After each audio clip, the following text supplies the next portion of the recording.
Hi, this is VR Tapscott. Welcome to another episode of Recycled Drivel, where not only do I take stuff I wrote a couple of years ago and talk about it, I'm also slowly converting it to video. I consider this pretty much the ultimate upcycle. All rights reserved, copyright 2025 by VR Tapscott. This is podcast number 4. It's All in the Details, written February 19th, 2022. This is labeled as How I Write, number 3. Good morning. Readers are persnickety. Yes, I mean you and me. We find problems in books all the time. Often it has to do with our professions or hobbies where we know a lot about a subject. And often the author doesn't, and they make some little slip up and we tend to take them to task for it, even if only in our own minds. Now, it's not usually so bad. We look at it, laugh, and say, that's wrong, and we go on from there. I did get a very low rating from a person once, though, that did the math on a gambling win at one of my characters made in Vegas.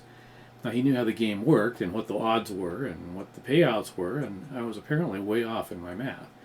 I learned 2 things from this. First and foremost, if you're going to give a detail about an event, make sure your details are right. And second, if you don't know the details, obfuscate. I will never make anything specific in a book ever again, most likely. For instance, if Bailey wins money at Vegas, I'll likely be vague about what it is that she's doing and how much she wins. I'll likely say a whole shipload of money or the like. In fact, I use this method for most of the time, really. One big, for instance, is the nanotech that I make constant use of in the Jane series books.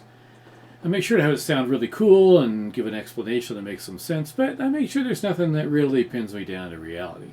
So my suggestion to you as a writer is to watch for absolutes and avoid them like the plague. And as a reader, I try to give the author some leeway when she wanders into my area of expertise. Although if it's egregious enough, I might write an email.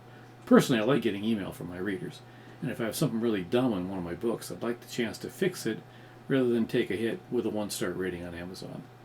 Till next time.